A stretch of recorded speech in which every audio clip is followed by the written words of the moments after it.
Take a look at this nice chart here that we have on the board that tells us about elements of stories. Basically, what is a story? How can we analyze a story? How can we break it down into parts? And what is the difference between a basic story, right? Just the absolute bare minimum, a intermediate, right, and a more advanced student. And like we said, today this is going from our BSW course all the way up to our CSW course, right? So the youngest or the earliest students are just looking to fulfill this basic requirement here. And then as they move up through our, say, MIPN, right, our personal narrative class, and then our older creative writing class, right, they'll move more towards the advanced end of the scale. Okay, great, so let's start off here at the top. We've put the most important ones first. So the first element that we're going to look at here is plot. And you might ask yourself, well, what is a plot? Well, if you don't have a plot, you don't have a story. All right, so the most important part of that is the basic. Most basic is a problem and a solution. This just means that in your story, something needs to go wrong, right? And then they need to try to, and either successfully or unsuccessfully, right, try to solve this problem, right? And that's what we call a solution.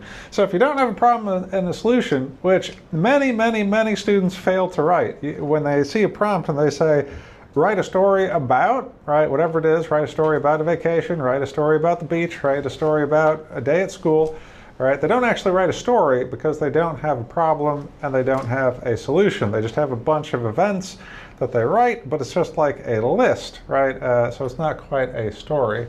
Now, in the intermediate version of this, right, here you have not just a problem and a solution, but the whole thing is a process, right? You have a process building towards the problem, and then the characters, right, they go about trying to figure out a solution, right, to this problem.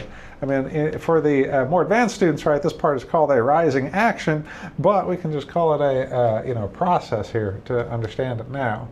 The most advanced one, of course, there's not just one problem, right? There'll be multiple problems, right? And then the characters will have to work towards a solution, and some parts will be very tense, and some parts will be rather slower paced, right? And they'll try many different ways, right, to solve the problem. It's just like when you watch a movie. They don't solve it in 5 minutes, right? It takes an hour and a half. So there is a process, right, that they have to go through.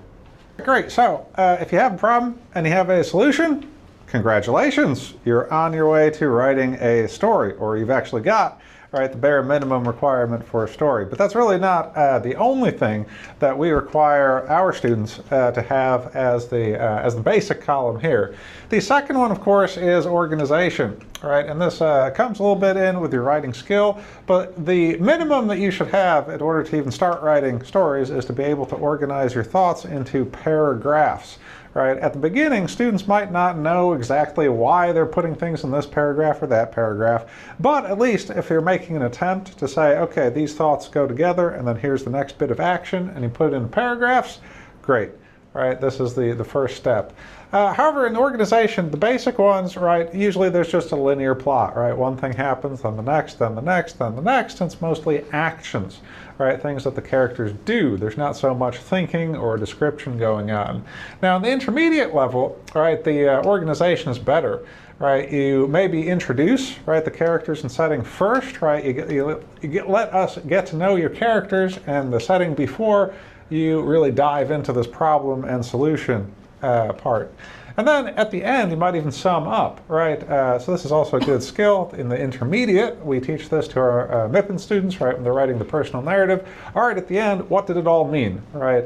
Give us that, sort of like a theme or a moral, right, at the end. And then at the advanced stage, right, here it's no longer just going through from start to finish, right? Characters might tell you a story of something that happened earlier, right? Story inside of a story. Maybe flashbacks, maybe different settings with different characters, right? Different scenes. So the organization of the events of the story is also very important.